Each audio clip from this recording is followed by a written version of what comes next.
Hello everyone. Today's mission is to have found a front tower brace, front strut bar, whichever way you want to call it, and putting it into our RT Durango blacktop tow and go. This was found, thank goodness, to the Dodge Forum at Grocery Getter Racing. He has really done an amazing job putting this thing together. A double bar, really awesome welded, fantastic paint job, and we're going to place this thing inside the engine bay of the Durango, see how it goes.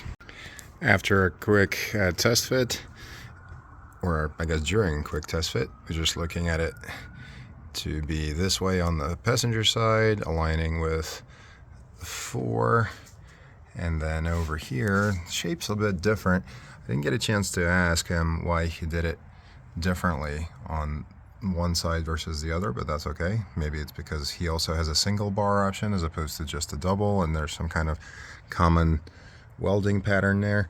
But this is what we're going to be installing once we take off all the appropriate screws, or I guess I should say bolts, or whatever you want to call it. So the look ought to be something along these lines, which is pretty good.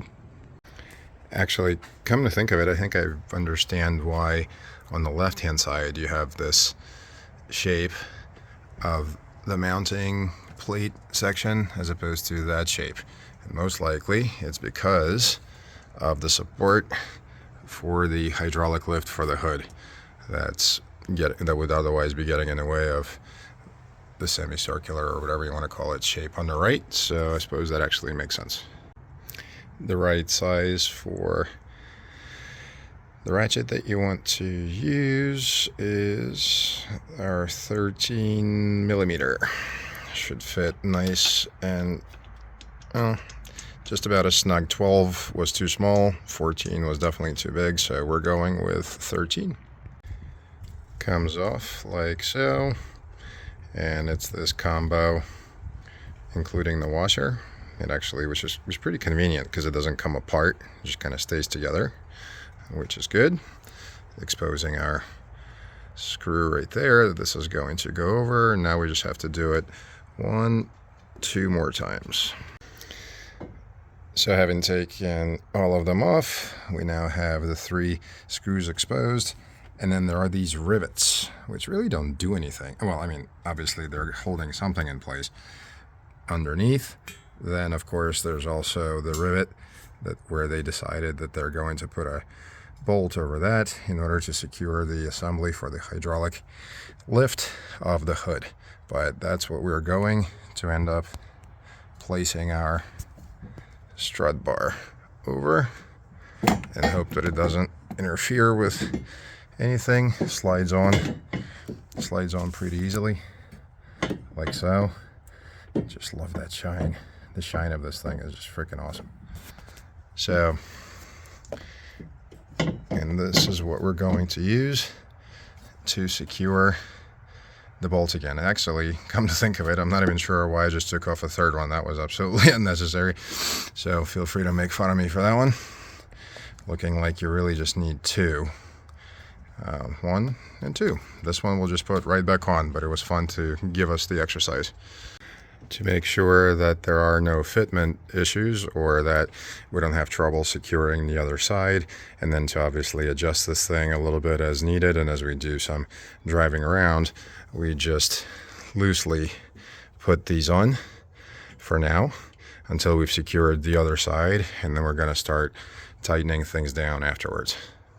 Now for this time, it's looking like we also have only 2, so I'm not going to need to touch this guy over here. I'm just going to have to go 1, 2, leaving the rivets as is, unless I decide to maybe later throw on a washer and another bolt over the top. I'm not really sure how I'm going to go about it, but at minimum, these 2 need to come off. A couple of things I think are important to note. One is, of course, to just be very careful to not mess up or pull out this wire harness scenario as this gets finagled around. And then, as I was saying, to not secure things too tight in place just yet, because for those rivets, they are actually, their bases are just big enough or just small enough to fit through these cutouts. So ideally, we want to have this thing aligned so that the full base of it is fitting inside the cutout for each one before we really tighten things down. And then also, it's possible that we may end up having to do a wrench as opposed to a socket to get to this guy in the back, just because of this particular tube of the bar potentially getting in the way of us getting to it. But regardless, that's what we're going for. And the wrench actually fit it. The socket wrench fits just fine. Just for me personally, ended up having to put the socket down first, then attach the wrench to it, finagle the plastic backing here a little bit just to get the wrenching going, and we should be pretty good. So we're all set. I think what I'm still going to do, just because of personal OCD or paranoia or whatever you want to call it, is after driving around for a bit, retighten the bolts there on both sides. But then I'm still going to add over the top of the rivets just to make sure that I'm extra secure. Again, I don't believe that this is necessary at all, but I'll still probably end up doing like a washer and a bolt over the top for those two, as well as at least this guy and this guy. Definitely no point in doing anything here. And the size, just like I have this sitting here, just out of curiosity, is a 10 millimeter. So that's what the factory did to secure the assembly again for the hood lift. So they just took one of these rivets and they ran this thing over the top. So we're going to do the same thing on two sides. But other than that, again, not necessary. And the whole thing looks like so. So as we all well know, this is going to add at least 10 horsepower, insert heavy sarcasm here.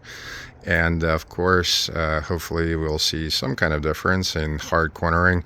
Maybe, maybe not, but let's face it, maybe some of this is still a mental game.